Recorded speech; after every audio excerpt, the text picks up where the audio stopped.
kelompok 4 akan mempresentasikan tentang uang dan lembaga keuangan. Sebelum saya mulai videonya, perkenalkan nama saya Putri Kolinta sebagai moderator. Perkenalkan, nama saya Nadira sebagai pemateri 1. Perkenalkan, nama saya Alfia sebagai pemateri 2. Perkenalkan, nama saya Rawati Juliana sebagai pemateri 3. Perkenalkan, nama saya Dinda sebagai pemateri. Selanjutnya akan dibawakan oleh pemateri 1. Pengertian. Dalam PPT ini akan diuraikan mengenai pengertian uang dari berbagai pakar. Fungsi uang dalam kehidupan perekonomian, bisnis uang dalam sejarah, pemakaian uang serta konsep dasar tentang nilai dan harga uang.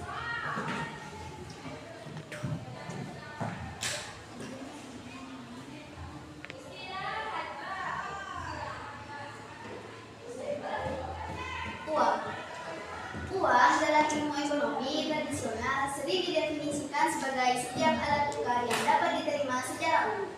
Alat tukar itu dapat berupa benda apapun yang dapat diterima oleh setiap orang di masyarakat dalam proses pertukaran barang dan jasa.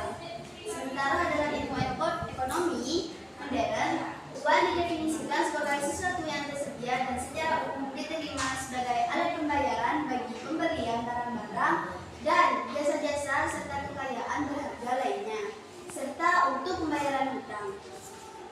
Secara kesimpulan, uang adalah suatu benda yang diterima secara umum oleh masyarakat untuk mengukur nilai, menukar dan melakukan pembayaran atas pembelian barang dan jasa, dan pada waktu yang bersamaan bertindak sebagai alat penimbun kekayaan.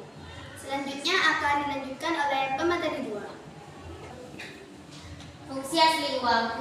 Fungsi asli uang atau fungsi primer uang ini melekat dan mengacu pada tujuan awal diciptakannya uang. Berikut fungsi asli uang lengkap beserta penjelasan dan contohnya. Sebagai alat tukar umum, sebagai satuan hitung, sebagai penyimpan nilai. Selanjutnya akan dilanjutkan oleh materi 3. Fungsi turunan uang. Setelah kita mengetahui fungsi asli, selanjutnya adalah fungsi turunan uang atau fungsi sekunder uang yang dapat diartikan sebagai fungsi yang muncul selain fungsi dari tujuan awal diciptakannya uang. Fungsi asli berikut merupakan penjelasan fungsi turunan uang dan contohnya. Sebagai alat pembayaran yang sah, sebagai alat pembayaran utang, sebagai alat penimbun kekayaan, sebagai